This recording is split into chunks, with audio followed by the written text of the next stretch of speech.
መንግስት በቅማንት ህዝብ ላይ እየፈጸመ ያለው አፈና ቋንቋችን እንዳንማር አድርጓል ሲሉ ቅማንቶች ቅሬታቸውን አቀረቡ። በፌዴራል መንግስት ይሁንታ በጥንታዊው የቅማንት ህዝብ ላይ አፈናውን አጠናክሮ የቀጠለው የአማራ ክልል ጽንፈኛ መንግስት ቋንቋችን በመማርና ማስተማር እንዳናሳድገው አድርጓል ሲሉ ቅማንቶች ቅሬታቸውን አሰምተዋል። የቅማንተኛ ቋንቋ የህግ ልቦናና የህግ ኦሪት የአምልኮት ስርዓት መከወኛ ቋንቋ ሆኖ ለብዙ ሺህ ዓመታት የዘለቀ ቢሆንም የህዝባቸውን የቀደመ ቅማንትነት ለመደበቅ በደመ ነፍስ የሚሯሯጡ የአማራ ልሂቃን ቋንቋውን የማጥፋት ዘመቻቸውን ዛሬ ድረስ አጠናክረው ቀጥለዋል ተብሏል።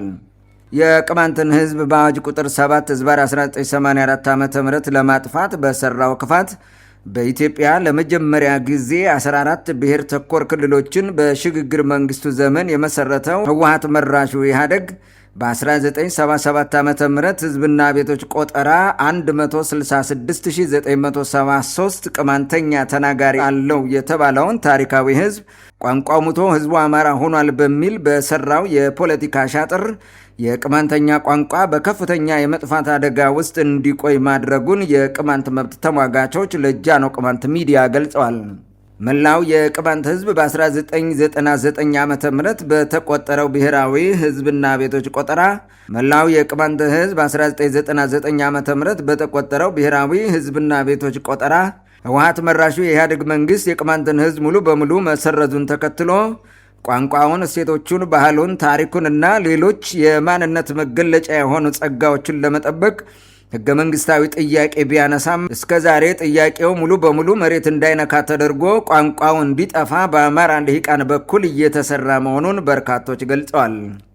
የቅማንትን ህዝብ ህገ መንግስታዊ ጥያቄ አንዴ ቅማንት የሚባል ህዝብ የለም፣ ሌላ ጊዜ ደግሞ ቅማንት ቢኖርም ቋንቋው ተዳክሟል በሚል ጥያቄውን ሲያጓትት የነበረው የአማራ ክልል መንግስት የፌዴሬሽን ምክር ቤቱ አጥንቶ ማንነቱን እውቅና ሲሰጥ ደግሞ 42 እና 69 የሚባሉ የሴራ ውሳኔዎችን አስተላልፎ ከህዝብ ጋር ግልጽ ጦርነት ሲያካሄድ የቆየው ቋንቋችን ለማጥፋት ነበር ሲሉ አንዳንድ የቅማንት ምሁራን ተናግረዋል። የቅማንት አስተዳደር የክልሉ ሴረኞች በወሰኑት መንገድ ሳይሆን ህዝቡ በወሰነው መሰረት እንዳይቋቋም በመደረጉ ከተከፈለው የሰው ህይወትና ከወደመው ንብረት ባሻገር የማንነታችን ዋና ምሰሶ የሆነው ቋንቋችን ስርዓተ ትምህርት ተቀርጾለት እንዳናስተምር አድርጓል ያሉን አስተያየት ሰጪዎች አሁንም መንግስት በዚህ ረገድ አስቸኳይ መፍትሄ ሊያመጣልን ይገባል ብለዋል። በጉዳዩ ላይ ሀሳባቸውን ያጋሩን ወገኖች ደግሞ ምንም እንኳን የአማራ መንግስት አስተዳደራችን ለመመስረት ልቡ እንደ ድንጋይ የጠጠረ ቢሆንም በአዲሱ የመንግስት በጀት ዓመት በቅማንት ምድር ባሉ መደበኛ ትምህርት ቤቶች የቅማንተኛ ቋንቋን ማስተማር የሚያስችሉ ስራዎች እንዲጀመሩ እንፈልጋለን ሲሉ አጥብቀው ጠይቀዋል።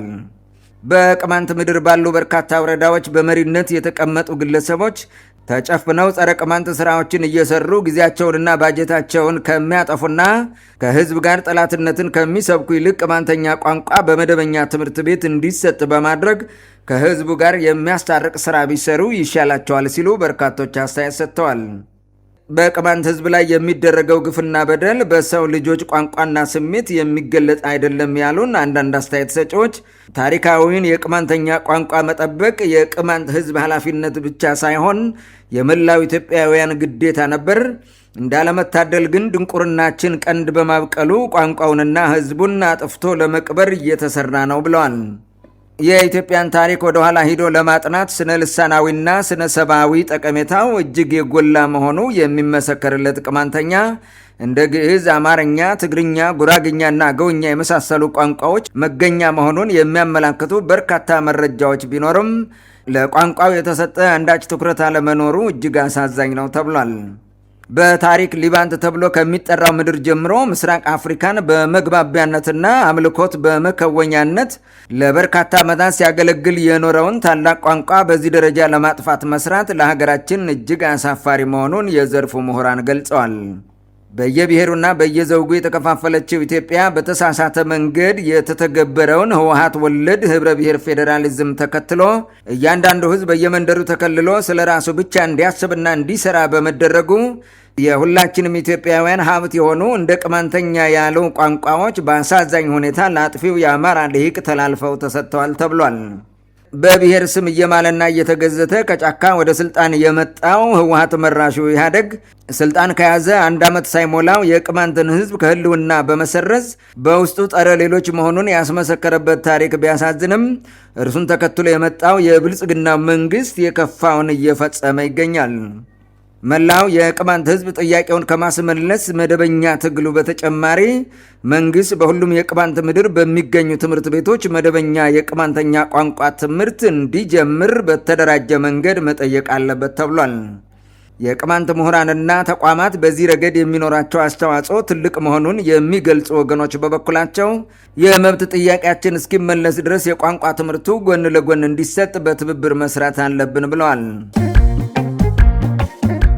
ከደሴ ወደ አዲስ አበባ ሲጓዙ በትራፊክ አደጋ ሕይወታቸውን ላጡ ዜጎች መንግስት ኃላፊነት ሊወስድ እንደሚገባ ተገለጸ።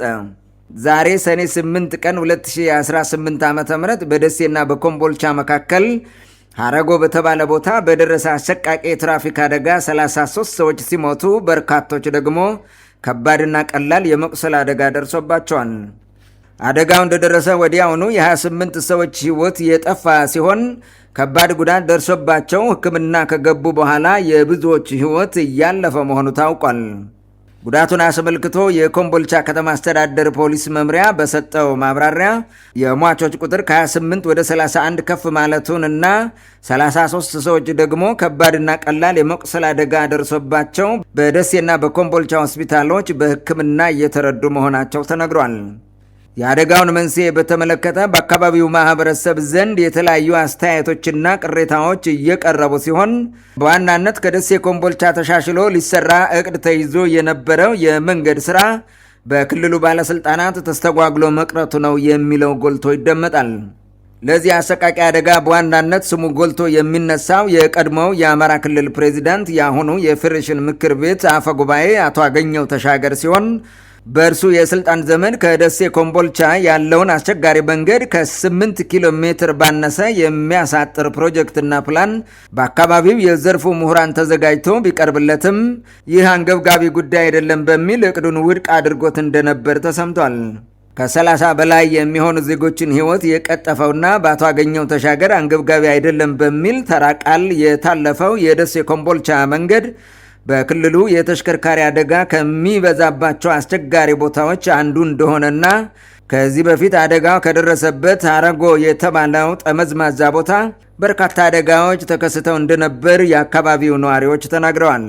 ከመንገዱ አስቸጋሪነት ባሻገር ከ60 በላይ ተሳፋሪዎችን ይዞ ወደ አዲስ አበባ ሲጓዝ የነበረው ተሽከርካሪ ውጫዊ ገጽታው ሲታይ አሮጌ እንደሆነና የጥራት ደረጃው የመገልበጡ መንስኤ ሊሆን እንደሚችል አንዳንድ የዓይን እማኞች ተናግረዋል። ተሽከርካሪው በግምት 100 ሜትር ገደል ውስጥ መግባቱን የገለጸው የኮምቦልቻ ከተማ አስተዳደር ፖሊስ መምሪያ የአደጋው መንስኤ እየተጣራ ነው የሚል የተለመደ አስተያየት መስጠቱን የክልሉ ሚዲያዎች ዘግበዋል። ይህ ከባድ የትራፊክ አደጋ ለተወሰኑ ቀናት የሚዲያ አጀንዳ ከመሆንና በአደጋው ለተጎዱ ሰዎች የማይሽር ጠባሳ ሆኖ ከማለፍ ውጪ በቀናት ልዩነት እንደሚረሳ የሚናገሩ ወገኖች በበኩላቸው ክስተቱን የመንግስት ሚዲያዎች አየር ላይ ለመዋል የተገደዱት ከአደጋው ስፋትና ጥልቀት አንጻር ሳይዘግቡ ቀሩ ላለመባል እንጂ የዜጎች እልቂት ገዷቸው አይደለም ሲሉ ወቅሰዋል።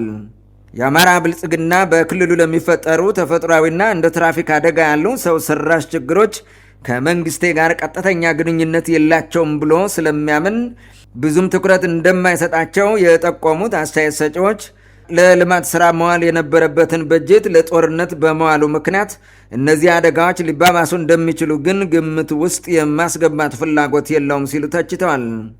በትራፊክ አደጋው ከባድ የመቁሰል አደጋ የደረሰባቸው ዜጎች ቁጥር በርካታ ስለሆነ የሟቾች ቁጥር ከዚህ በላይ ሊያሻቅብ እንደሚችል ተሰምቷል።